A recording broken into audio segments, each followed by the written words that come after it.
Well, we wanted the project to be different from Rogue Spear. So that was one of the big challenges, was to not fall into the same niche that we fell into in the past two projects. We wanted this to be its own product that had interesting things aside from what we've done in the past. We've done a lot of modifications on the engine. It's basically been revamped from Rogue Spear. We use a few of the same collision detection methods, but the whole engine and the way the loop works is completely different. We use a message passing architecture that's going to allow the multiplayer aspects of the game to be much more stable.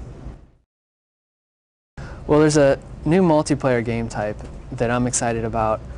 The player is going to be able to take AI backup with him when he plays a multiplayer game.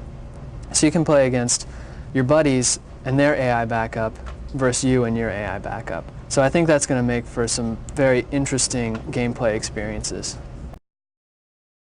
We tried to cut out a lot of the glitching, a lot of the feet shuffling and sliding. A lot of that happened in the Rogue Spear and Rainbow Six. So the character animator worked real hard at trying to prevent that, and I think he pulled it off pretty well. Well, I would have to say that my favorite thing about the game, that's another point that's hard to pinpoint. The only thing that comes to mind are the labors of love. It's the user interface. Sloan Anderson worked on the user interface, and he went through so many iterations of the shell and the user interface to try to get perfect.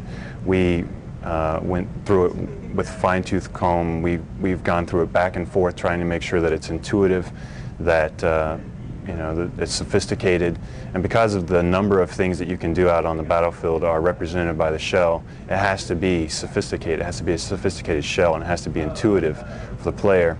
So we really did go back and forth through that so many times just to make sure that it was workable. A lot of games, you get through the game and you don't recognize the shell. Well, if you don't recognize the shell, that means it actually did its job.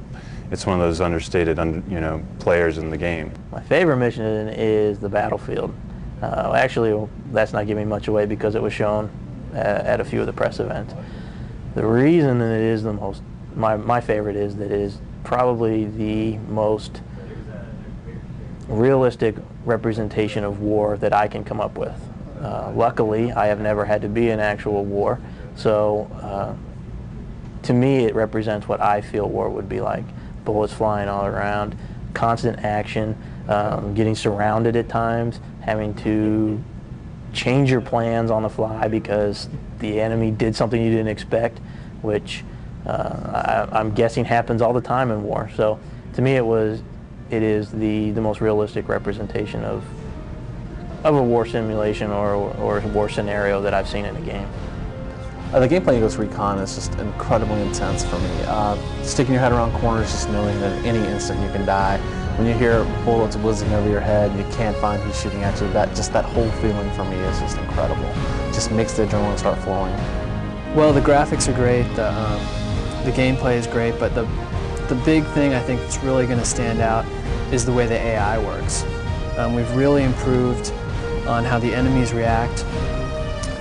They're going to throw grenades at you and flank you and do all kinds of interesting things that'll surprise the player. Oh, there's tons of exciting projects that I'm utterly unable to talk about. Would you classify that as top secret? Yes, I would.